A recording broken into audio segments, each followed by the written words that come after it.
Saint-Esprit manifeste le royaume de Dieu. Ça, c'est très important.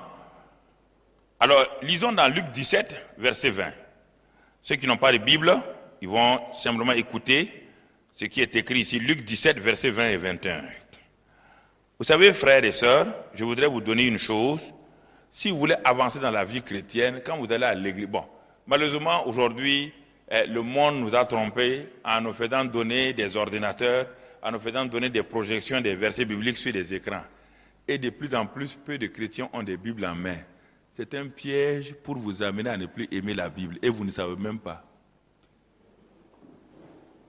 Vous tombez dans le piège du monde facilement, comme vraiment, vous voulez vous moderniser. Vous moderniser en quoi? Regardez ma Bible là. Chaque année, j'ai une Bible. Chaque année, j'ai une Bible. Et ma Bible est remplie de commentaires. Regardez, toute ma Bible là, toutes les Écritures, les révélations sont là-dedans. Est-ce qu'une révélation peut venir par un ordinateur? Je dors avec ma Bible, je me réveille avec ça. Ma Bible là, si vous sentez mon odeur. Mon onction est dans ma Bible. Vous vous laissez prendre, vous vous asseyez devant un ordinateur 3 heures de temps en train de cliquer pour voir les versets, cliquer, et vous ne parlez pas à Dieu. L'ordinateur devient votre Dieu. Vous avez oublié la prière, alors que la Bible se lit, soit couché, assis ou à genoux, et vous attendez à ce que Dieu vous parle. Mais si vos yeux sont braqués sur l'ordinateur, vous entendez Dieu encore? Et c'est pourquoi, au fur et à mesure maintenant, pour toucher la Bible, c'est un problème. Et tu viens aux réunions sans Bible. C'est ça, Satan fait ça doucement. Il veut enlever, il sait que la Bible est une épée. S'il enlève ça de ta main, c'est fini pour toi. Et depuis que je suis venu, depuis que j'ai commencé, et depuis avant-hier soir là, je vois plein de gens qui ont les bras croisés. Ils me regardent Bodo comme ça, comme si je suis l'écran. Ce n'est pas un écran de computer, moi. Tu dois avoir ta Bible. J'ai ma Bible, tu as ta Bible. Je vais prêcher pour que tu vérifies. Je ne veux pas que tu ailles me dire que j'ai dit autre chose. Vérifie. Mais malheureusement, les pasteurs n'encouragent plus les chrétiens à amener la Bible. Qui est déjà allé à l'école sans cahier et bic? Hein? Si tu partais, qu'est-ce que le maître dit? Le professeur dit quoi? On te met à quoi? À la porte. On te met à la porte. C'est ce que tu reçois là, tu écris rapidement. Tu as reçu une révélation, et tu as un carnet, écris ça rapidement, écris. Quand tu seras chez toi, quand tu n'auras rien à faire, tu ouvres ton carnet, tu révises maintenant. Et tu demandes au Saint-Esprit, enseigne-moi, éclaire-moi. Et tu vas voir que dans ta chambre là, même s'il n'y a pas quelqu'un, le Saint-Esprit Jésus a dit qu'il va nous enseigner. Alors il va t'enseigner. Et si toi tu viens à la réunion, sans bic, sans crayon, sans Bible, et tu es assis, ta tête là, tu crois que ta tête là est forte? Tu ne sais pas que même les plus grands psychologues ont dit que tout ce qui est enseigné pendant 1 heure, l'homme ne retient même pas 5%. Même pas 5%. Donc tout ce que je t'ai enseigné là, tu n'as même pas retenu 5%. Alors tu oublies. Dès que tu sors, Satan te dit, hey, tu vas rencontrer tout de suite Fatoumata ou Geneba. Et tu vas dire, hey, Geneba, viens, on va causer. Quand tu as fini de causer, tout ce que j'ai dit ici, là, tu as oublié même avant d'arriver chez toi. Mais si c'est dans ton carnet, et tu peux oublier. Quand tu vas arriver chez toi, tu ouvres ton carnet et tu regardes ce qui est écrit dessus. C'est le piège des chrétiens, et surtout en Europe. Je leur dis ça, quand je m'avais en France, je tape dessus comme marteau. Pam, pam, pam. Ils s'est dit, quand Mamadou vient, tout le monde mauvais, tout le monde marche droit. Il dit, c'est le Sud-Africain, on a peur. Hein. Il dit, mais c'est pas africain, moi je ne suis pas africain, je suis ambassadeur du royaume. Pas africain, hein. Il ne faut pas essayer de me manipuler. Je suis ambassadeur du royaume. Il faut qu'on parle clairement. Voilà. Je suis ambassadeur du royaume. Donc j'ai l'autorité. Et j'ai l'immunité diplomatique du ciel. Aucun policier de Satan ne peut me siffler, je vais m'arrêter. Ok. Tu comprends ça, mon ami? Comprends ces choses-là. Il faut comprendre ces vérités.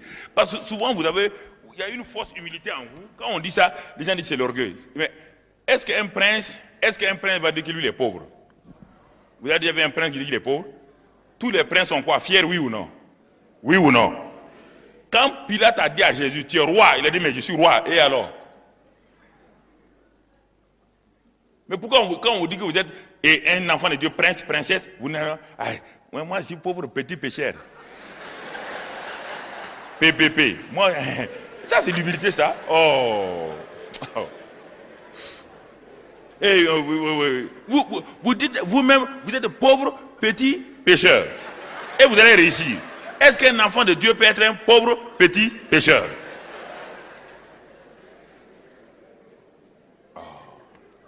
Il faut arrêter l'ignorance. L'ignorance détruit les chrétiens.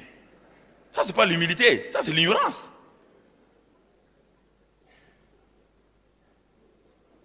Si vous demandez au ministre des Finances, vous êtes ministre des Finances? Non, non, non, ouais, je suis chef de cabinet. Il est ministre des Finances, il est ministre des Finances. Oui ou non? On l'a nommé, c'est fini. Frère. Donc ce soir, le Saint-Esprit manifeste le royaume de Dieu. C'est le Saint-Esprit qui manifeste. C'est lui qui a la capacité de manifester le royaume de Dieu. Et Luc 17, verset 20, comme je l'ai dit tout à l'heure, il est dit, les pharisiens demandèrent à Jésus, quand viendrait le royaume de Dieu? Vous voyez, ça intriguait tout le monde. Tout le monde voulait savoir ce fameux royaume dont Daniel a parlé dans Daniel 2, Daniel 7. Daniel avait déjà révélé 700 avant que le royaume de Dieu va venir. Et quand Jésus est venu, tout le monde l'agresse. Quand est-ce qu'il viendrait le royaume? Quand est-ce qu'il viendrait le royaume? Pas tout le monde veut savoir qu'est-ce que le royaume de Dieu. Et Jésus va répondre, mon bien-aimés frères et sœurs, il leur répondit, le royaume de Dieu ne vient pas de manière à frapper les regards. Donc, première qualité du royaume, c'est un royaume invisible. Il est invisible, mais ce qui est invisible ne veut pas dire que ce n'est pas réel. L'air invisible, il est réel, non? Parce que quand on parle d'invisible, les gens croient qu'on parle des choses irréelles.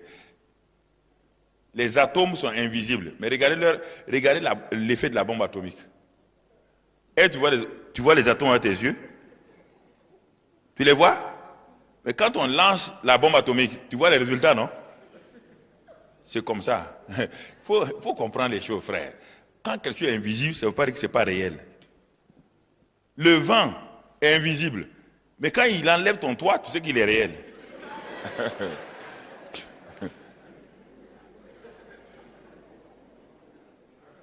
Il y a des choses simples que c'est pourquoi moi j'aime Jésus. Quand il enseignait, la foule comprenait. La foule était ébahie. Et puis son enseignement est différent de l'enseignement de nos scribes là. Quand les scribes l'enseignent, ils parlent de déontologie, de quoi. Les gens disent, mais qu'est-ce qu'il a dit, lui là? Est-ce qu'on comprend même? Il a parlé de on ne sait pas ce qu'il a dit. Pour les laisser parler seulement. Mais quand Jésus parlait, lui là, quand il parle, ça rentre ici, là. Ça rentre dans le cœur. Il dit, quand le type là parle, même mon cœur, là, me fait ouh. C'est ça, la parole est vivante, oui ou non? Elle pénètre, oui ou non? Elle opère, oui ou non? Elle sépare jointure et moelle. Elle expose. C'est ça la parole.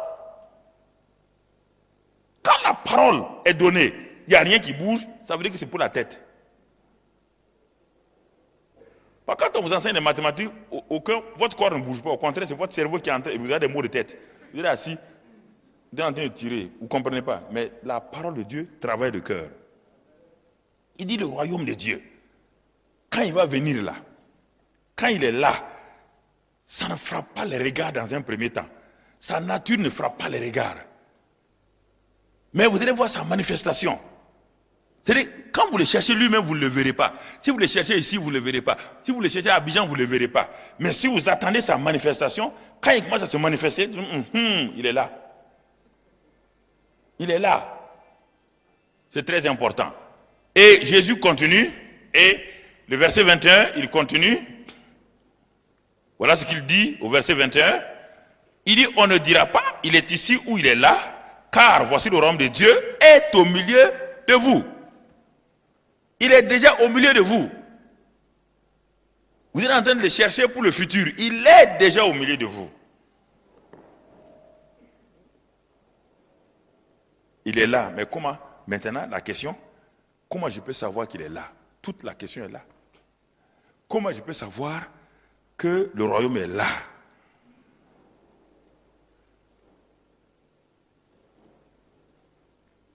Comment puis-je le savoir? C'est la même chose avec les choses naturelles. Comment puis-je savoir que l'électricité est là? Ce qu'on voit là, ça, ce n'est pas de l'électricité. Ça, c'est les manifestations de l'électricité. L'électricité est invisible. Personne ne peut dire où se trouve l'électricité. La loi de l'électricité, là, personne ne peut dire où elle est. Tout le monde voit que les applications de l'électricité. Mais personne ne sait qu'est-ce que l'électricité. On va vous le décrire, on va vous faire ça, non, non. Mais personne ne sait ce que c'est. Personne ne peut le décrire. Voici, tu ne peux pas attraper la main de quelqu'un et dire voilà l'électricité. Dis-moi, comment tu vas faire? C'est où? Même les gens de CIE, là, ils ne peuvent pas connaître ça. Ils ne font que la manifestation de l'électricité, mais ils ne savent pas qu'est-ce que l'électricité. Ça, c'est sur le plan naturel. Sur le plan spirituel, c'est la même chose. Le royaume des cieux, là, personne ne peut dire, voilà, il est ici, il est là. Mais on voit sa manifestation, on voit ses applications. On voit ses applications. Quand ces applications sont là, tu peux dire, ah, le royaume est là. Alors, bien-aimés frères et sœurs, ce soir, nous continuons dans cet esprit. Nous allons méditer un passage sur la venue du roi lui-même. Le roi devait venir sur la terre. Mais comment ce roi-là est venu? C'est pourquoi nous parlons ce soir-là du Saint-Esprit. Le Saint-Esprit est celui qui manifeste le royaume. Mais il le manifeste comment? Allons lire dans Luc 1, verset 30. Si vous avez votre Bible, Luc 1, verset 30. L'évangile de Luc, chapitre 1, et au verset 30. L'ange Gabriel a été envoyé chez une jeune vierge. Et quand l'ange est arrivé, l'ange dit à Marie, ne crains point, Marie, car tu as trouvé grâce devant Dieu. Et voici, tu deviendras enceinte, et tu enfanteras un fils, et tu lui donneras le nom de Jésus. Verset 32, il sera grand, et sera appelé fils du Très-Haut. Et le Seigneur Dieu lui donnera le trône de David son père. Verset 33. Il régnera sur la maison de Jacob éternellement et son règne n'aura point de fin. Donc on vous annonce ici, on nous annonce la venue du roi même. On nous annonce la venue du roi. Le roi des rois est en train de venir sur la terre. Mais plusieurs mois auparavant, l'envoyé spécial de Dieu, le messager de Dieu qu'on appelle Gabriel, qui a dit à Zacharie, c'est moi l'ange qui me tient dans la présence de Dieu là, c'est moi l'envoyé spécial là. Quand les destins changent, quand les générations changent, l'ange qui est tout le temps envoyé depuis l'Ancien Testament jusqu'à maintenant, c'est Gabriel.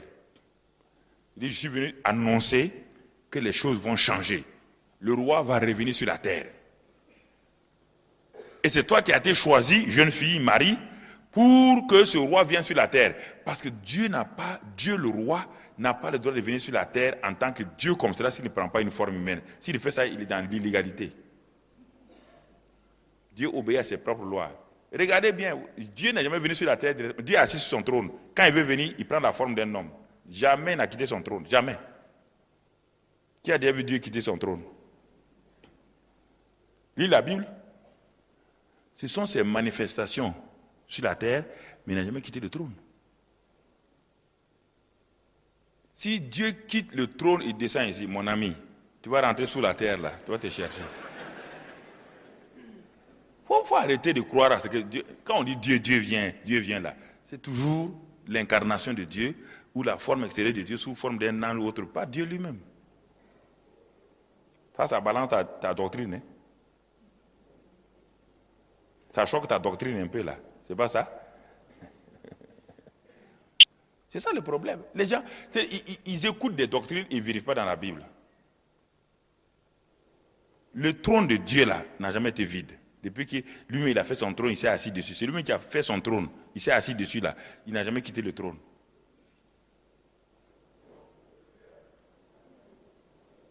Bon, vous me vérifiez tout ça dans la Bible après mon départ. Comme ça, l'année prochaine, si je viens, vous êtes des pasteurs, tu es un faux prophète. N'allez pas écouter les gens qui ne veulent pas écouter mes messages. Ils vont te dire n'importe quoi. Mais si tu es honnête, va ouvrir la Bible. Tu verras, Dieu est assis sur son trône. Quand Ésaïe l'a vu, il était où? Hein? La seule fois où il s'est levé, c'est pour accueillir qui? Étienne. Parce que c'était un héros qui arrivait. Si tu es un héros, Dieu va se lever pour t'accueillir. Le jour qu'il te parle à l'éternité, il va t'accueillir. Il va se lever. En dehors de ça, il est assis en permanence. Il est assis à tel point qu'on ne voit que ses pieds et son tronc, on ne voit jamais son visage. Alors, le visage de quelqu'un qu'on ne peut pas voir, si tu vois ça, tu meurs. Si lui, il descend ici, on va tous mourir.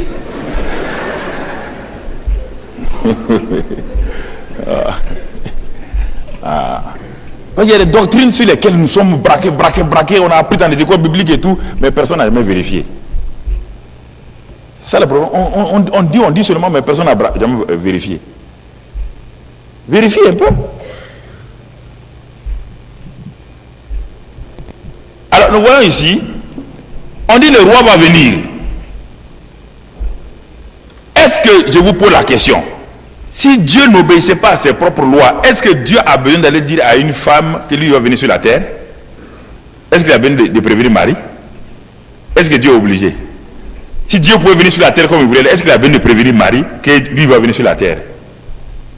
Oui, frère. Puisque Dieu a dit que lui il est capable de prendre un caillou pour en faire qui? Un fils d'Abraham. Est-ce qu'il avait besoin de Marie pour venir sur la terre? Est-ce que Dieu ne pouvait pas rester au ciel et puis s'arrêter et dire je deviens un homme, en un clin d'œil il devient un homme et vient? Oui ou non? Comme il a créé Adam. Il a créé Adam d'abord esprit et puis il lui a donné une forme avec la poussière.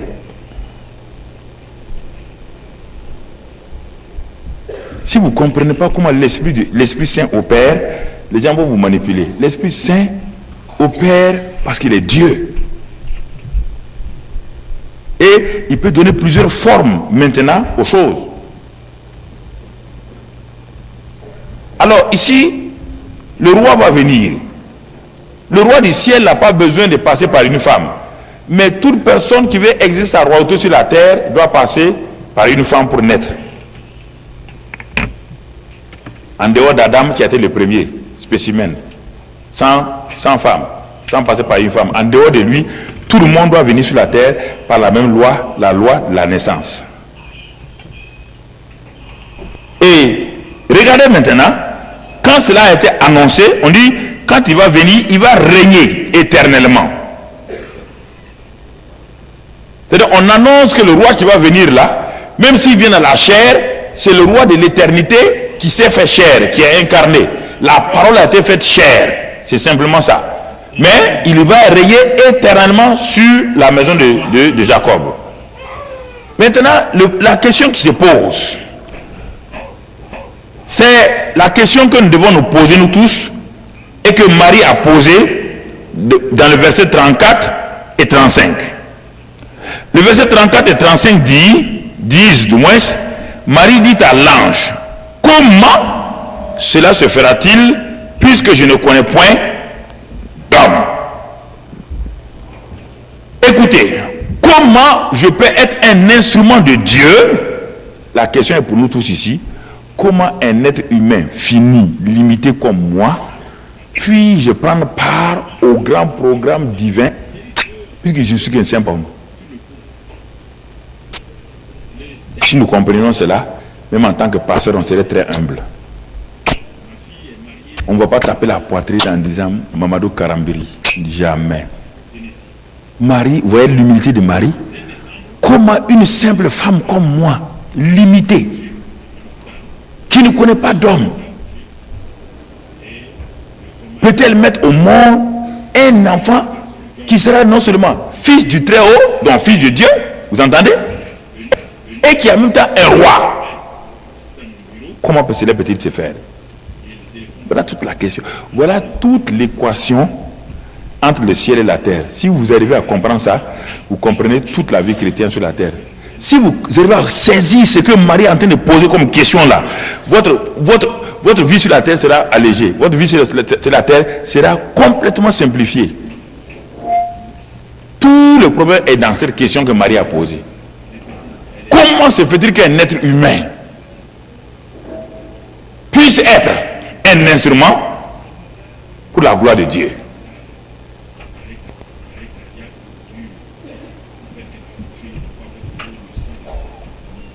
Et la réponse, vous l'avez lu. Il y a certains qui ont déjà fini de lire 3 fois, 4 fois ce qu'on est en train de lire là. Ils ont lu, ils ont relu. Il ne faut pas lire vite. Quand on lit, il faut arrêter. Chaque mot a un poids. C'est pourquoi on n'a jamais touché la Bible. On touche les constitutions des pays, on les modifie. On ne peut pas modifier la Bible. Parce que tout ce qui a été écrit est Amen et Alpha et Oméga. On ne peut pas toucher. Et l'ange va répondre. Ce soir, je voudrais saisir, pour que nous saisissions l'importance du Saint-Esprit là, et qu'on ne s'amuse pas le Saint-Esprit en l'envoyant pour parler à ma belle-mère. Va parler à ma belle-mère, Saint-Esprit, va parler à ma belle-mère. Saint-Esprit n'est pas ton garçon de course. Il faut faire attention à lui. Il n'est pas ton garçon de course. Jésus a dit qu'il est du même niveau que lui. Il est aussi Dieu que moi. Toi, tu peux envoyer le Saint-Esprit comme ça? Vous voyez mon débiteur, il n'a qu'à me payer mon Saint-Esprit. Il faut le convaincre là-bas. Il n'a qu'à prendre mon argent là. C'est ton garçon de course? Hein? C'est ton directeur de contentieux?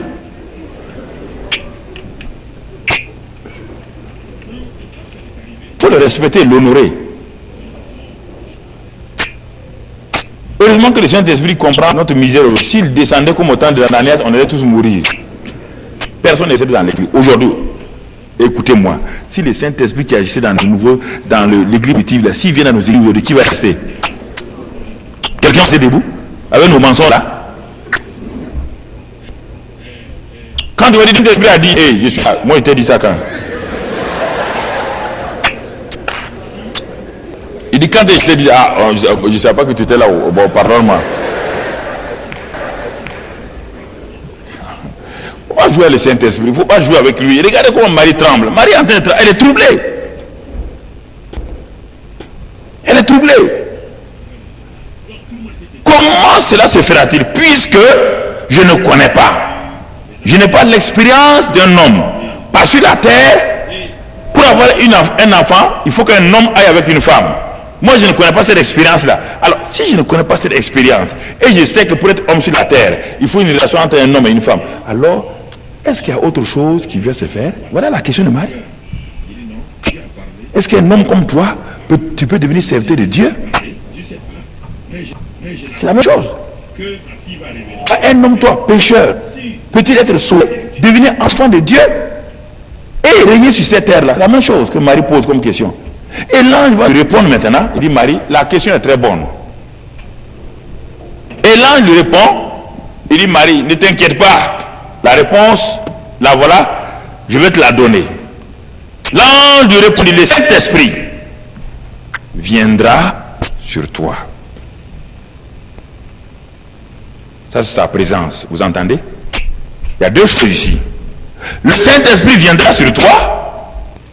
Et la suite, et la puissance du Très-Haut. Il y a 2 choses ici. Beaucoup de gens ont la présence du Saint-Esprit, n'ont pas la puissance du Saint-Esprit. C'est 2 choses.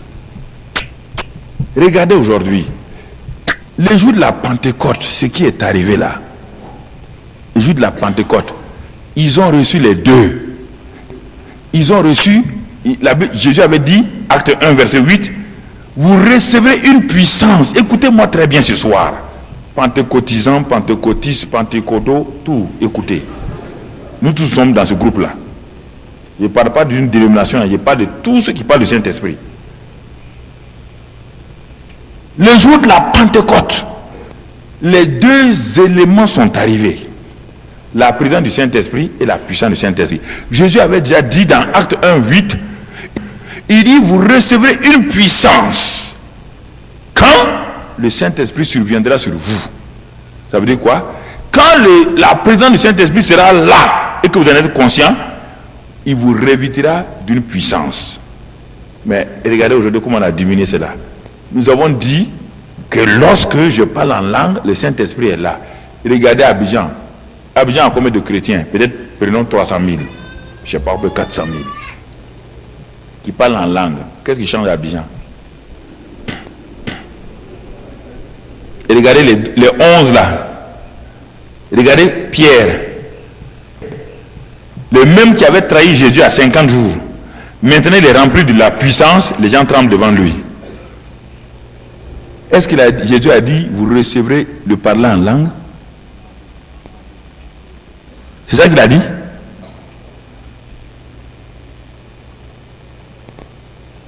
Tu parles en langue, tu n'as pas de puissance. Le diable n'a pas peur de toi.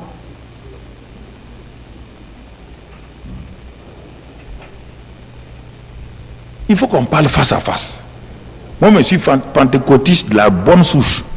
Je suis né de l'Assemblée de Dieu de France. Je suis converti à l'Assemblée de Dieu de France. Et quand j'étais rempli du Saint-Esprit, personne ne m'avait enseigné ça. C'est dans ma chambre d'étudiant que j'étais à genoux. Le Saint-Esprit m'a rempli totalement. Pendant une semaine, ma vie était traversée comme avec du courant électrique. Mais quand je suis sorti, le dimanche, je suis arrivé à l'église. Quand le pasteur m'avait dit, mais Mamadou, il y a une puissance en toi. Il dit, ah, pasteur, moi je ne sais pas. Il dit, ah, j'ai eu une expérience le lundi nuit. Il dit, mais c'est ça. Et quand je parlais aux gens, les gens pleuraient tout seuls.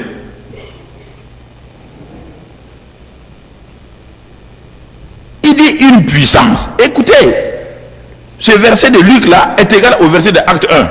C'est lui qui a écrit les deux. Oui ou non? Il ne peut pas avoir la présence du Saint-Esprit sans la puissance du Saint-Esprit. Jamais. Tu as la présence du Saint-Esprit, tu n'as pas la puissance du Saint-Esprit?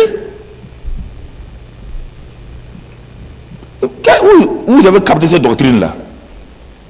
Est-ce qu'on a parlé de parler en langue? On parle de puissance. C'est pourquoi la Bible dit, allez. Ceux qui vont au dehors là, sont ceux qui ont la puissance. Mais ceux qui parlent en langue s'enferment et font un club dans l'église. Tout le temps, on ne parle pas. Des gens même, oh, écoutez, une année, il y a des, va voir, vous connaissez va voir en Côte d'Ivoire ici. Il y a des prophètes burkinabés qui ont quitté ici pour venir au Burkina. Ils disent qu'ils sont des prophètes. Il y a plusieurs années de cela. Nous, on était encore jeunes. Ils sont venus à l'église. Hey, mon cher. Ils sont venus. Et ils ont dit qu'il y a un réveil. Nous avons tous couru à l'église pour aller à l'église. Et ils faisaient les réunions chaque nuit. Effectivement, ils parlaient entre eux seulement.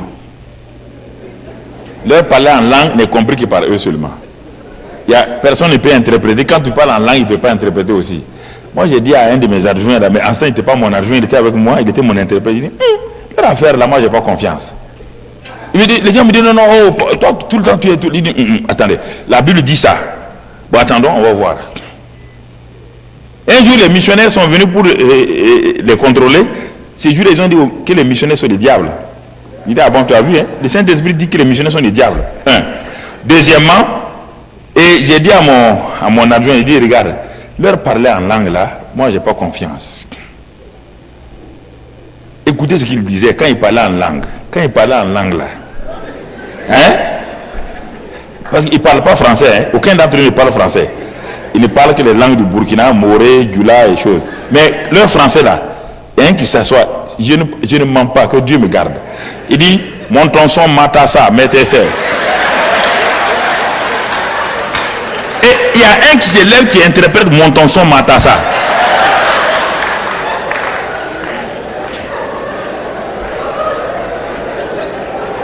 Mon tonson matassa, c'est quoi? Adjectif quoi? Possessif. Est-ce qu'on peut l'interpréter autrement?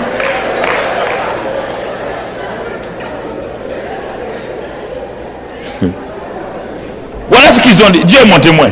Et puis une femme qui s'élève, qui dit zondi, zontondi, zonton. Ça c'est le mauvais français qu'ils ont appris en brousse ici en Côte d'Ivoire. Ils sont venus zondi, bontondi.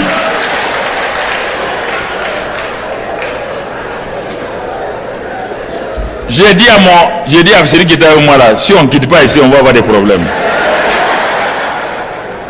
Ça c'est pas le Saint-Esprit. Le Saint-Esprit est trop intelligent pour parler matassa métessin. Ça jamais, ça je refuse. Frère, je ne juge pas quelqu'un, je ne pêche pas contre le Saint-Esprit, je suis sûr et certain de moi, mon tonson matassa, c'est pas un langage du Saint-Esprit. Et je suis parti.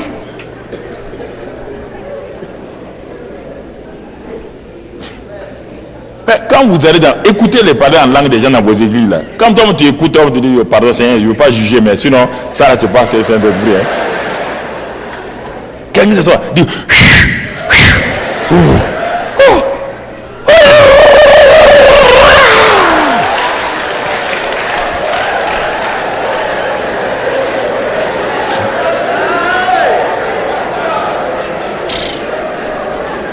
Seigneur. Le grand Saint-Esprit là, vous croyez qu'il peut agir comme ça? Saint-Esprit puissant là, comme ça?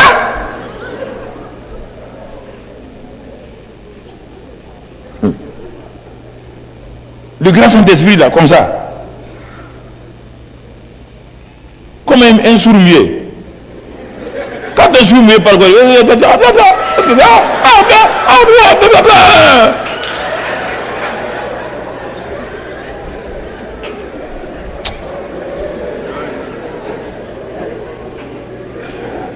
le Saint-Esprit est le royaume de Dieu manifesté. Il est clair. Il dit, l'ange dit, quand le Saint-Esprit va venir sur toi, Marie, la puissance du Très-Haut va te couvrir. Et sans ambiguïté, sans rien, l'enfant dans ton ventre. Sans effort, l'enfant il est là. Saint. Et ton sang ne va pas le toucher. Tes péchés ne peuvent pas le toucher parce que c'est le fruit du Saint-Esprit. C'est ça le Saint-Esprit. Tu comprends? Si tu diminues le Saint-Esprit plus que ça là, tu as des problèmes. Alors qu'est-ce que ça veut dire?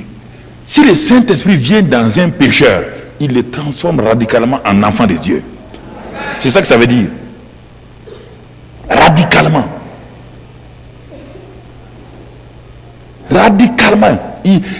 C'est une nouvelle création. C'est pas un changement. C'est pas une modification.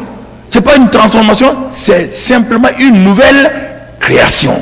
Les choses anciennes sont passées. Toutes choses sont devenues nouvelles. C'est ça la nouvelle création par le Saint-Esprit.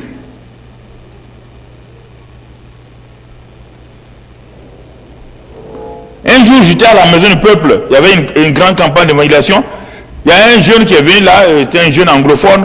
Et il me dit, il codait avec moi. Il dit, mais lui, il est rempli du Saint-Esprit. Je dis, c'est très bien ça, c'est formidable. Il est rempli du Saint-Esprit, tout. Il dit, mais quoi? Dis-moi les preuves de ta plénitude du Saint-Esprit. Il dit, mais pasteur Karambili, avant que quand j'étais dans mon pays, quand j'étais vagabond et tout ça là, je buvais par jour une caisse de bière, donc 24 bouteilles. Je buvais ça par jour. Il dit, les jours que j'étais rempli du Saint-Esprit, tout. Le Saint-Esprit m'a rempli, j'ai parlé en langue et tout, je bois la moitié. Et vous voulez que moi je croie à ça? Donc je l'ai salué, j'ai dit au revoir, je suis parti. Non, je n'ai pas le contredit. Si le contredit va se fâcher.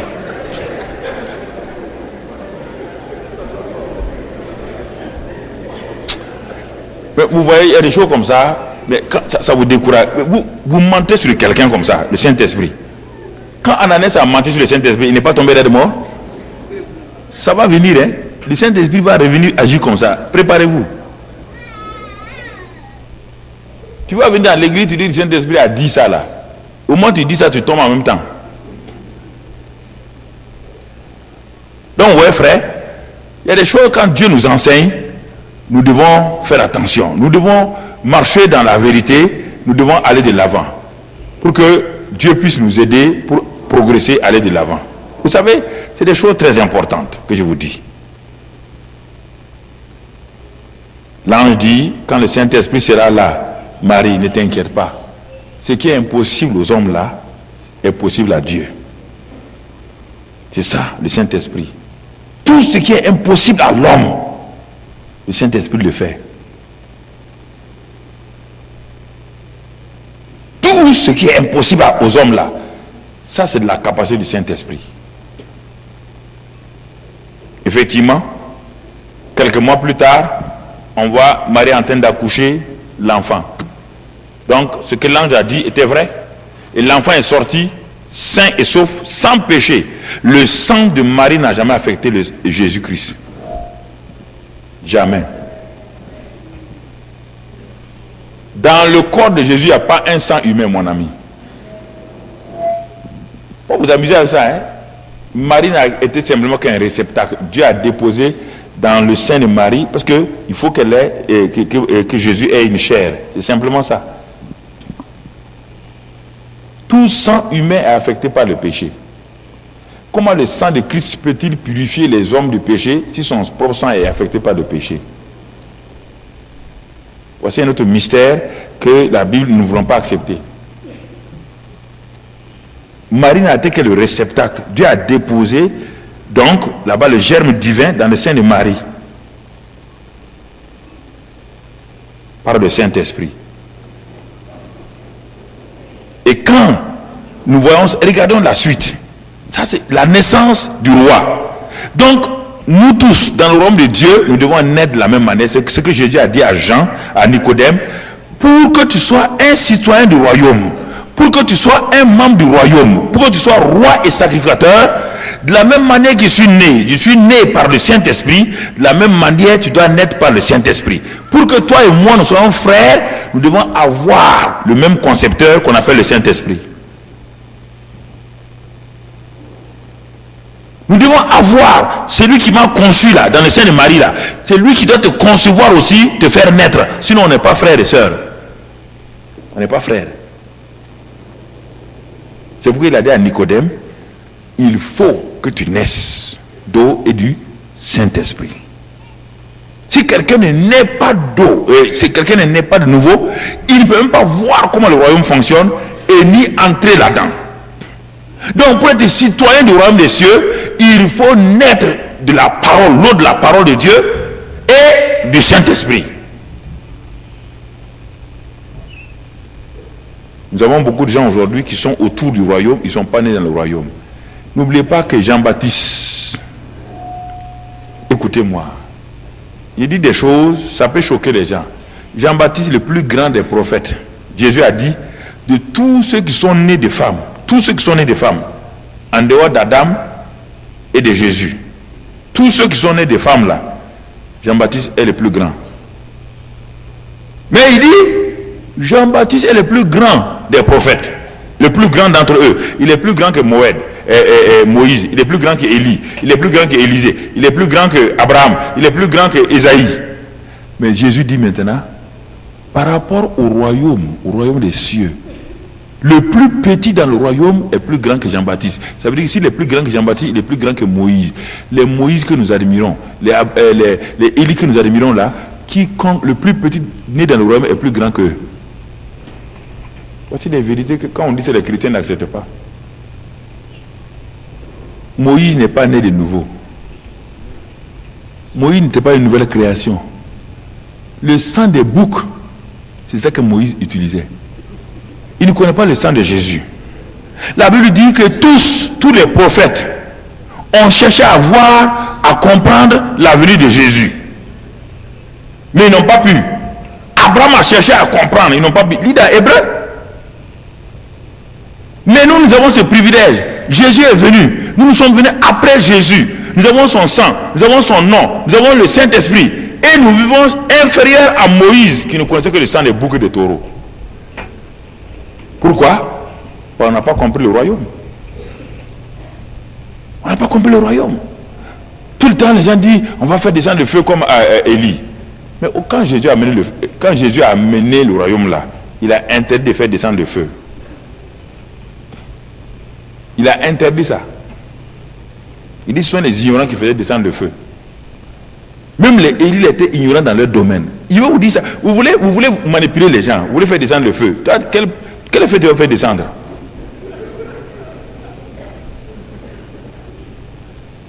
Si on doit faire descendre le feu sur les gens qui te maltraitent là, quand toi tu ne t'es pas converti, tu maltraitais les gens, le feu devait te tuer avant. Pourquoi quand on devient chrétien, on est devenu saint, tout le monde est mauvais. Mais tu étais mauvais là-bas, non? Tu n'es pas mort. Pourquoi tu veux que les gens meurent maintenant? Jean et Jacques, deux disciples de Jésus, suivaient Jésus. Jésus est parti en Samarie. On a ramassé des cailloux pour les lapider. Jésus est parti. Jésus dit, on repart en Samarie. Les gens vont ramasser des cailloux. Jean et Jacques ont dit, Seigneur, on va invoquer le ciel et le feu va descendre. Jésus dit, mais est-ce que vous savez de quel esprit vous êtes animé? Depuis que Jésus est venu, quiconque veut lapider quelqu'un, quiconque veut faire descendre le feu est hors du royaume. Dans l'Ancien Testament, on lapidait les femmes. Quand Jésus est venu, on a pris une femme en flagrant délit d'adultère. Vous entendez? On l'a pris. Et ils ont voulu appliquer la loi de Moïse. Jésus a dit, c'est pas un problème. Préparez vos cailloux. Préparez les plus gros cailloux, hein? Il y avait tout le monde là-bas, en commençant par les vieux jusqu'aux plus jeunes. Chacun ramasse son caillou. Il dit enfin Jésus est d'accord avec nous. Enfin il est d'accord avec nous. Tout le temps il dit non, mais aujourd'hui il est d'accord avec nous. Jésus dit il n'y a pas de problème. Venez, ils sont venus. Ils ont mis la femme au milieu. La femme la tremblait seulement. Jésus s'est assis, il écrivait les commandements. Parce que la femme avait commis adultère. Jésus dit c'est bon. La loi, vous oubliez que la loi, si on a enfreint à un seul élément de la loi, on a enfreint à tout. Elle a enfreint au commandement de l'adultère. Jésus dit très bien. Il dit bon, levez vos cailloux. Ils ont levé. Il dit maintenant préparez-vous. Ils ont préparé. Ils ont dit ah, Jésus là enfin il nous a compris quoi. Il dit ben, avant de baisser le caillou, quiconque n'a jamais péché, qu'il jette le caillou. Et les jeunes étaient derrière. Ils ont dit ah, sûrement les vieux là vont jeter caillou. Quand les jeunes ont vu les vieux poser caillou, ils ont dit eh là il a là. Il dit mais les vieux là, regarde le vieux là, on croyait qu'il était sérieux, il n'est pas sérieux aussi. Le vieux du quartier là, tout le monde, lui aussi il pêche comme nous. Les gens ont dit c'est pareil. Kim seulement. Le lendemain à l'église, personne ne pouvait regarder personne. Quand le prédicateur s'est levé, il a voulu parler de péché, les gens ont dit hey, tais-toi. Hier tu n'as pas pu jeter le caillou. Il ne faut pas nous fatiguer ici.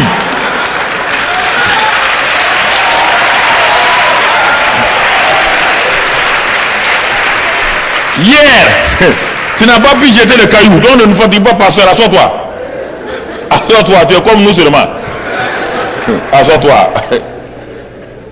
Si vous voulez être dur, Dieu vous expose, vous avez des problèmes. Il ne faut pas être dur avec des choses, il faut être mou. Il faut comprendre les gens, il faut être miséricordieux. Si vous voulez, oui, ceux qui prêchent, vous mettez les gens sous discipline parce qu'ils ont péché adultère. Attends, un jour tu auras problème. Et personne ne sera miséricordieux envers toi. Il faut éviter d'être des one-man show. Il ne faut pas éviter d'être des saints au-delà de Jésus. Quelle était la seule personne qui pouvait lancer la femme là? C'est Jésus. Est-ce qu'il a lancé? Il a libéré. Notre rôle est de libérer les gens. Pas de condamner les gens. Notre rôle, ce n'est pas notre rôle. Nous sommes ambassadeurs. Notre rôle est de libérer les gens par la puissance du Saint-Esprit. C'est ça. Par la puissance du Saint-Esprit. On n'a pas dit que le péché est bon. On n'a pas dit que le péché, on doit l'accepter. Non. Mais je ne peux pas moi-même me lever, commencer à taper sur les gens. Si je tape quelqu'un pour un péché, mes propres péchés vont m'atteindre. Je ne ferme pas les yeux. J'appelle la personne, je lui dis, ce que tu as fait n'est pas bien. Voilà ce que ça peut te coûter cher. Ce n'est pas moi ton juge. C'est la parole qui est ton juge, mon frère. Répands-toi. Et quand il se répand, il se met à genoux, je me mets à genoux à côté de lui. C'est ça qu'un pasteur fait. Un pasteur ne s'assoit pas et puis dit à son chrétien, mets-toi à genoux. Allez, mets-toi à genoux, allez. Non, le pasteur se met à genoux. Il se met à genoux. Jésus était à genoux quand il parlait à la femme. Les autres étaient où? Debout. Jésus écrivait, il était à genoux, il écrivait. Au même niveau que la femme. Il faut comprendre la Bible. On va juger les gens. Quand tu vas juger les jours que tu auras problème, tout ça c'est le Saint-Esprit. Je vous parle de comment le Saint-Esprit agit dans le royaume. Comment il nous enseigne dans le royaume. Comment il enseigne. Quand nous comprenons ça, la vie chrétienne devient facile. Ce ne sont plus des règles, ce ne sont plus des lois qu'on impose aux gens. Ça devient la vie, ça devient la paix, ça devient la justice, ça devient le repos. C'est cela, frère. Ça devient la justice, la paix et le repos. Alors, nous voyons ici, voyons quelques éléments qui nous révèlent la présence du royaume pour qu'on puisse voir où, quand le royaume est là. Quelques éléments. Romains 14, 17. Romains 14, 17.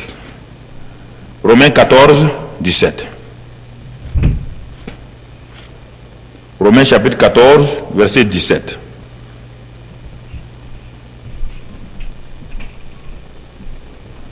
Car le royaume de Dieu, ce n'est pas le manger et le boire, mais la justice, la paix et la joie par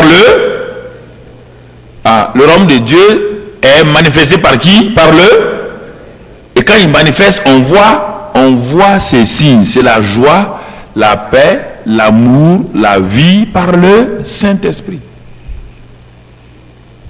C'est par là qu'on sait que le royaume de Dieu est là. Le royaume de Dieu n'est pas là quand les gens sont en train de faire d'autres choses. Quand il n'y a pas de joie, quand il n'y a pas de paix, quand il n'y a pas d'amour, il n'y a pas le royaume. Parce que le Saint-Esprit, quand il est là, il produit un fruit. Qu'on connaît dans Galates 5, 22. Il produit un fruit. L'amour, la joie, la paix, la douceur, il produit ces choses-là. Ça, c'est une des caractéristiques. Lorsque le royaume de Dieu est là, on le voit à ça. Voici les signes qui montrent que le royaume de Dieu est là. Voici les marques du royaume. Quand tu ne connais pas quelqu'un, on dit d'aller le prendre à l'aéroport. On va te le dire comment il est habillé. On va te dire qu'il est grand, il sera habillé en veste noire, avec une cravate rouge, avec un sac tant. Dès que tu arrives, tu le regardes, tu le vois, tu dis, ah, c'est vous, un tel monsieur. C'est comme cela. Le royaume de Dieu est comme cela. Si tu ne sais pas comment on peut le reconnaître, on dit, ah, le royaume de Dieu est là. Non. Voilà ses marques. Là où il est, il y a l'amour, il y a la joie, il y a la paix, il y a la vie, il y a la puissance, il y a toutes ces choses-là. Mais si dans l'église, il n'y a pas l'amour, c'est la division, la haine, les diffamations, les jalousies, qu'est-ce qu'il y a là-bas? C'est quel royaume? Ah, je ne sais pas, moi je n'ai pas dit c'est le diable, hein. C'est pas moi, c'est toi qui as dit, c'est pas moi. Hein. Je ne réponds pas, je pose des questions, je ne réponds pas. Non, écoutez, c'est ça. Le royaume de Dieu. Jean 3, 5. Bon, on a déjà vu ça avec Nicodème. Dans le royaume de Dieu, Matthieu 12, 28. J'ai noté autre chose. Matthieu 12, 28. Regardons ce que Jésus dit. Matthieu 12, verset 28. Matthieu 12, 28. Le Seigneur nous enseigne quelque chose là encore.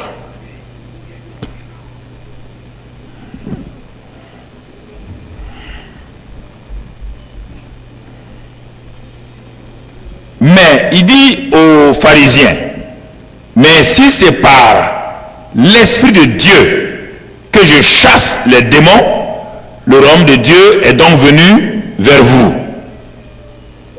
Ah? Depuis le temps d'Adam jusqu'à Jésus, personne n'a jamais chassé un démon.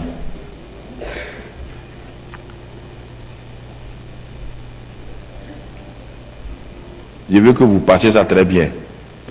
Si vous avez un exemple de quelqu'un qui a chassé un démon depuis Adam jusqu'à Jésus, montrez-le-moi. Tout le monde était sous la chute d'Adam. Et Satan avait amené son royaume des ténèbres. Oui ou non? Qui est venu nous faire quitter le royaume des ténèbres dans le royaume de Dieu? C'est qui? Alors, qui pouvait combattre un démon au temps avant Jésus? Personne. La caractéristique principale du royaume de Dieu, c'est que quand le royaume de Dieu est là, il a une puissance sur le royaume des ténèbres. Et le Saint-Esprit a une puissance sur Satan et ses démons. C'est ça qui caractérise le plus Jésus. Les gens n'avaient jamais vu cela. Personne n'avait jamais vu cela. Il y avait des gens qui essayaient de chasser les démons parmi les juifs. Ils n'ont jamais réussi. Jamais. Ils faisaient des techniques, ils faisaient des incantations, mais ils n'ont jamais réussi. La venue du royaume a démontré que le royaume de Satan là, maintenant est totalement soumis au royaume de Dieu. Avant ça, c'est Satan qui régnait. Totalement. La venue de Jésus a commencé à nous montrer quelque chose de... Mais il dit, les gens ont dit, mais il chasse les démons, on n'a jamais vu ça. Les démons lui sont soumis. Tout le monde est étonné. Il dit, les démons lui sont soumis. Quand il voit le Gadaréen, il y avait 2000 démons. Les démons ont crié, qu'y a-t-il entre toi et nous? Les démons n'ont jamais crié devant Élie. Les démons n'ont jamais crié devant Moïse. Les démons n'ont jamais crié devant Abraham et devant qui que ce soit. Les démons ont dit, nous te connaissons toi. Qu'y a-t-il entre toi et nous? Tu es venu nous perdre. Les démons savent que le patron est arrivé sur la terre. Le roi est arrivé. Ils savent que le roi est arrivé. Et les démons l'ont prié. Jésus les a exaucés. Ils ont dit, permets-nous de rentrer dans ces porcs-là. Les démons sont exaucés, les chrétiens ne sont pas exaucés. Ça, c'est...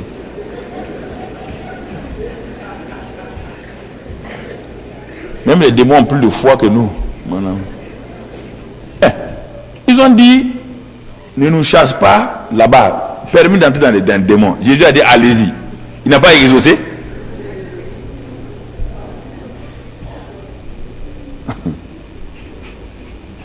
Il les a exaucés. Parce qu'ils le connaissent, ils savent qui il est. Ils l'ont connu au ciel, ils le connaissaient, tous viennent de là-bas. Ils sont pervertis aujourd'hui, mais tous viennent de là-bas. Lucifer était là-bas, il le connaît.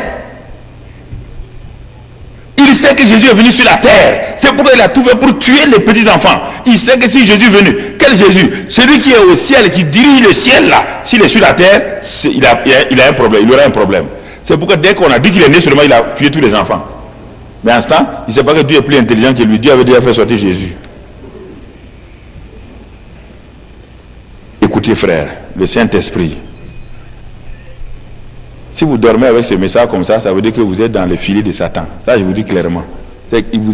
Si vous dormez, à ce que je vous dis ce soir-là, vous êtes en danger. Oui. Parce que tu as opéré, ça ne marche pas. Tu as opéré, ça ne marche pas. Il faut écouter. Vous savez, quand je prêche, je parle directement aux gens. Je ne tourne pas autour du pot, je parle à Flo. Si tu vas en classe pour dormir, le professeur te dit de sortir.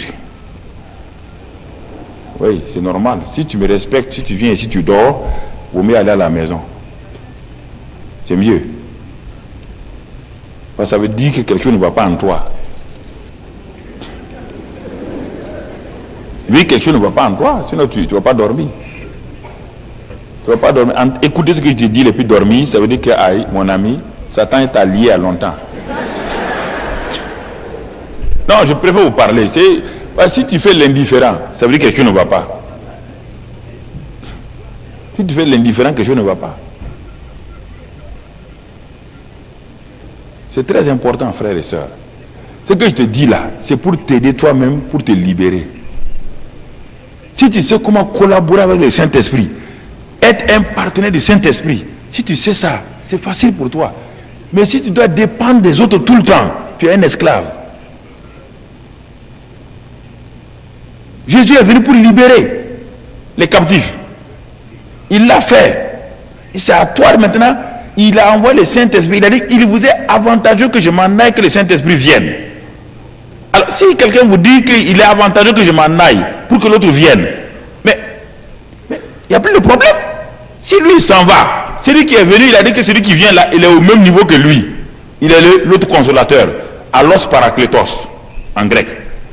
Il y a hétéros parakletos, ça veut dire un consolateur différent de moi. Mais ici, il a utilisé dans le grec, Jean 14 là, il a dit un autre consolateur, allos parakletos, viendra. Il est de la même nature que moi, il est de la même puissance que moi, il viendra, il vous conduira dans toute la vérité. Il a dit à ses disciples, regardez-moi, allons, vous étiez avec moi, avec Jean-Baptiste au Jourdain? Ils ont dit oui. Au Jourdain, nous sommes allés au Jourdain quand Jean-Baptiste est baptisé. Et qu'est-ce qui s'est passé au Jourdain? Il dit, quand Jean-Baptiste m'a baptisé, quand je suis sorti de l'eau, qu'est-ce que j'ai fait? Il dit, tu as prié? Et quand tu as prié, qu'est-ce qui s'est passé? Ouvert. Et quand le ciel s'est ouvert, qu'est-ce qui s'est passé? Le Saint-Esprit est descendu. Et quand le Saint-Esprit est descendu, qu'est-ce qui s'est passé? La voix du Père a parlé. Il dit, mais depuis ces jours-là, est-ce que vous avez vu un changement? Ils ont dit, oui, on a vu un changement. Et qu'est-ce qui a fait ce changement? Il dit, c'est le Saint-Esprit. Il dit alors, si moi-même, le Fils de Dieu là, j'ai besoin du Saint-Esprit pour opérer, si moi-même j'étais obligé de prier pour que le ciel s'ouvre, pour que le Saint-Esprit descende, et le Saint-Esprit m'a rempli, il m'a conduit dans le désert pour être tenté par le diable, c'est le Saint-Esprit qui m'a conduit lui-même jusqu'à Satan pour être tenté.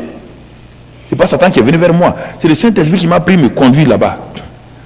Et j'ai réussi à mon examen de passage. Luc 4, 14.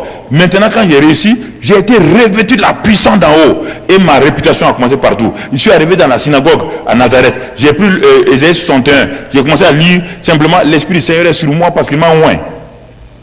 Et j'ai dit, aujourd'hui cette parole est accomplie. On n'a pas vu ça, ils ont dit oui, on a vu. Il dit, bah alors, mon secret c'est quoi? Ils ont dit c'est le Saint-Esprit. Alors, si mon secret c'est le Saint-Esprit, vous voulez aller évangéliser sans le Saint-Esprit, vous pouvez le faire? J'ai dit, c'est pourquoi attendez. Voilà le secret. Vous voulez aller parler aux gens sans le Saint-Esprit. Mais vous ne pouvez pas. Ce n'est pas une méthode, ce n'est pas une application pédagogique ou psychologique. C'est la puissance du Saint-Esprit. Vous ne pouvez pas, ne vous aventurez pas. N'allez pas. S'il n'y a pas de puissance, n'allez pas, frères et sœurs. Si vous allez, vous serez ridiculisés. Si vous allez, vous serez humiliés. Si vous allez, les intellectuels vont vous créer des problèmes. Par exemple, les gens sont évangélisés par bonne volonté. Ils n'attendent pas que le Saint-Esprit les renouvelle, les remplisse. Dans Acte 2, ils ont été remplis. Dans Acte 4, ils ont été renouvelés. Oui ou non? Dans Acte 10, encore, le Saint-Esprit est venu. Plusieurs fois, ils ont été renouvelés. Ils dépendaient uniquement du Saint-Esprit. Si vous n'avez pas le Saint-Esprit pour vous enseigner, un intellectuel va vous ridiculiser. Vous rentrez dans un bureau d'un grand professeur philosophe qui est athée. Il dit, ah oui, mais je suis venu vous parler. Je suis venu vous parler que Jésus-Christ est en Adam. Il dit, bon, écoutez-moi. Je n'ai pas dit que ce que vous dites est faux. Mais je vais vous poser une ou deux questions. Si vous me répondez, je vais vous dire, ah, parlez, vous êtes sûr de vous-même. Il dit, bon, asseyez-vous. Il dit, Caïn. Il dit, le premier fils de Adam là. Il était le premier fils, oui. Qui était le deuxième? Abel. Caïn a tué Abel. Oui ou non? Il dit, mais alors, si tu comprends la Bible, mon ami, Caïn là, où il a eu sa femme? Caïn s'est marié, où il a eu sa femme? Alors que le premier fils c'est Caïn, le deuxième c'est Abel. Abel est mort, on dit Caïn s'est marié. Sur la terre, il n'y avait que 3 personnes. Où il a eu sa femme? Ouais, si vous allez, pourtant la réponse de la Bible, c'est le problème. On va vous ridiculiser. Parce que les intellectuels, ils sont parfois, ils vont te ridiculiser, surtout ceux qui sont dans les clubs ésotériques là. Ils aiment ça, ils aiment ridiculiser les chrétiens. Ils ont des questions pièges dans la Bible, parce que la Bible est une continuité. La Bible répond à la Bible. Si tu veux t'asseoir, si tu veux répondre à cette question dans Genèse, tu ne trouveras pas la réponse rapidement. Ouais, là. C'est pourquoi les Saint-Esprit, nous avons besoin de ça. C'est pourquoi les intellectuels rient. Ils nous mettent dans des contradictions et puis ils rient de nous. Le Saint-Esprit est plus que ce que vous pensez. Il va vous enseigner toute la vérité. Il va vous éclairer. S'il ne t'éclaire pas, tu parles pour parler à quelqu'un, tu as un problème. Tu vas parler à quelqu'un, tu as un problème. Tu es assis devant quelqu'un. Le Saint-Esprit te montre son problème. Tu es à l'aise, oui ou non? Mais s'il ne te montre pas son problème, le type est assis, il est grand chef d'un club ésotérique du pays, par exemple. Toi, tu es assis devant lui, tu veux lui parler, il rit. En ce temps, il parle à ces démons-là, ils sont en train de te maltraiter. Tu es assis brusquement, tu as des picotements. Et puis il s'assoit et rit. Il sait que tu n'as pas le Saint-Esprit. Il sait. Il sait que le Saint-Esprit qui est en toi là, tu l'as tellement offensé qu'il est triste.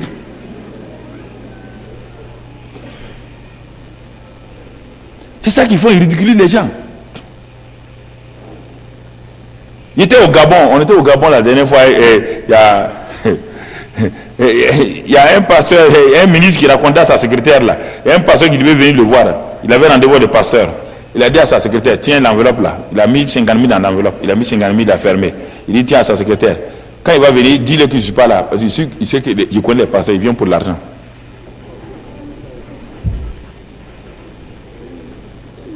Ils nous critiquent, ils disent qu'on est dans des clubs, on est ceci ou cela, mais ils veulent notre argent.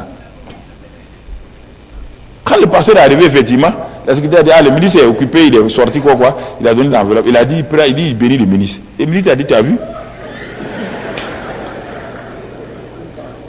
Moi, je suis dans le club ésotérique. Lui, il combat les clubs ésotériques. Mais quand il a besoin, il vient prendre mon argent. Il dit, mais cet argent-là va lui créer des problèmes. Si tu prends cet argent, tu peux pas bouffer ça. Tu as bouffé ta vie, mon ami. C'est Gary qui va sortir ou Gary qui va sortir. Il a déjà maudit son argent pour te donner. Oui ou non? Le manque de discernement, le fait que le Saint-Esprit n'opère pas, crée au problème les gens. Bon, ce pasteur là maintenant, il a des problèmes. Il va aller imposer les mains sur toi. Tu as un problème.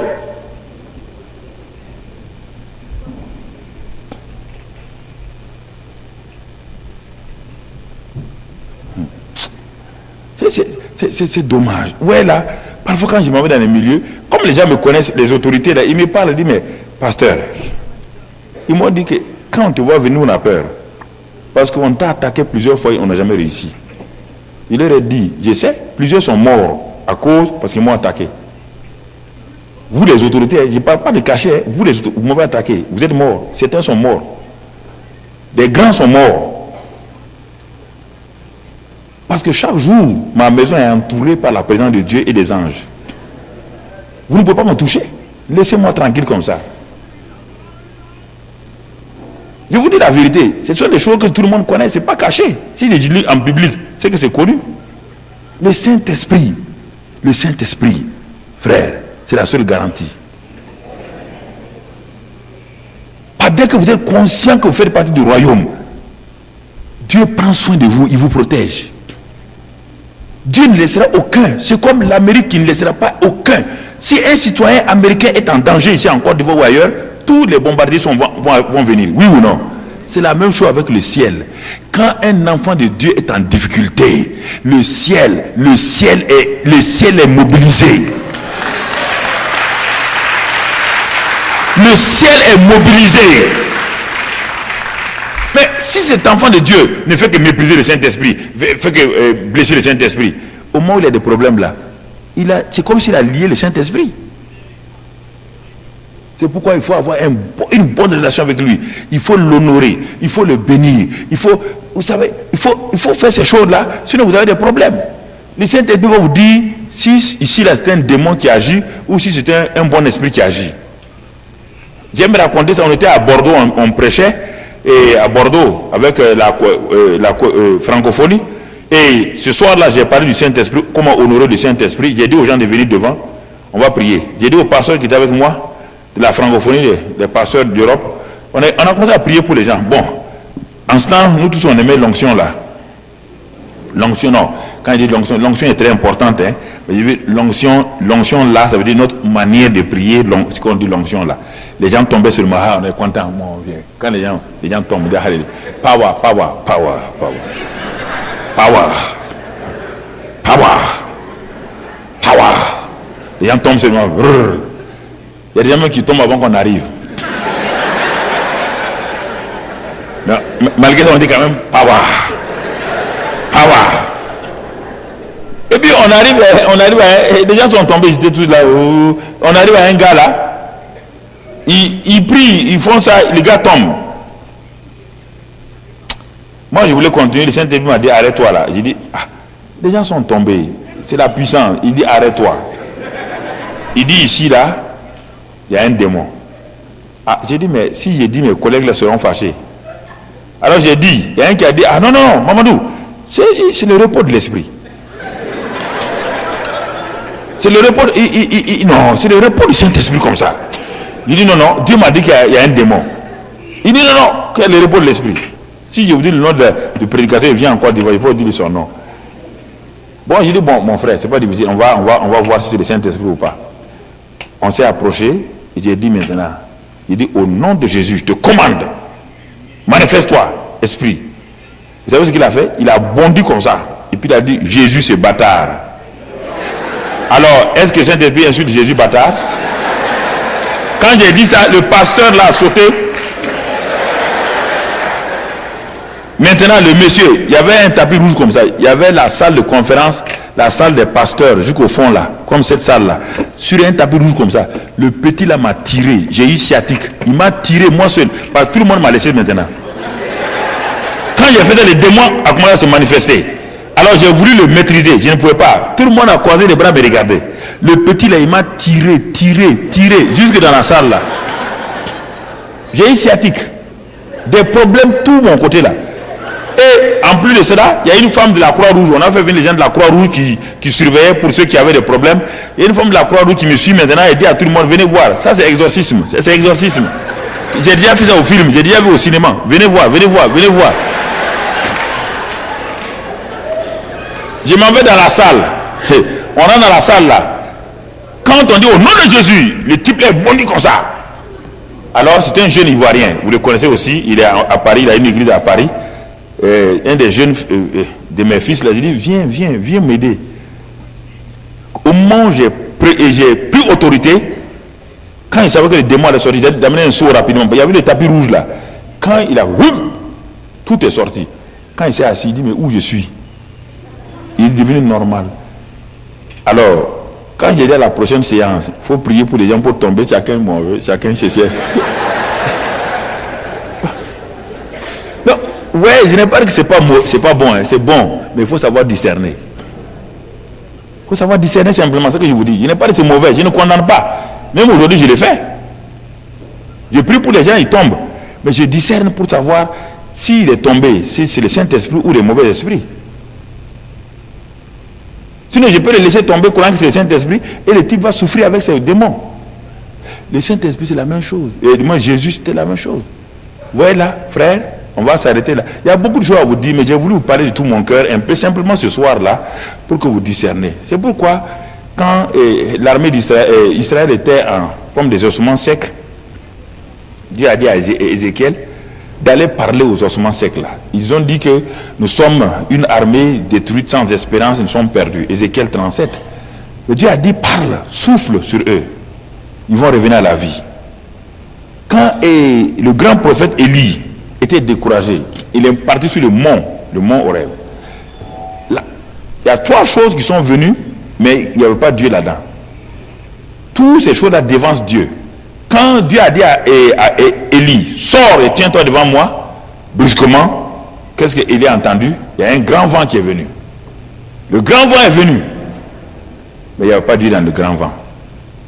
Parfois, il y a beaucoup de bruit, mais Dieu n'est pas là. Dieu est en train d'arriver, il n'est pas venu. Il faut faire attention à ça. Dieu n'est pas dans le bruit tout le temps. Hein? Le grand vent est venu, il est passé. Après le grand vent, qu'est-ce qu'Élie voit venir? Élie voit venir un tremblement, tout tremble. Oh, Dieu est en train d'arriver. Dieu est là. Dieu n'était pas dans le tremblement. Parfois nous tremblons. Parce que la présence de Dieu vient nous fait trembler. C'est pourquoi parfois je dis aux gens, arrêtez cette personne qui a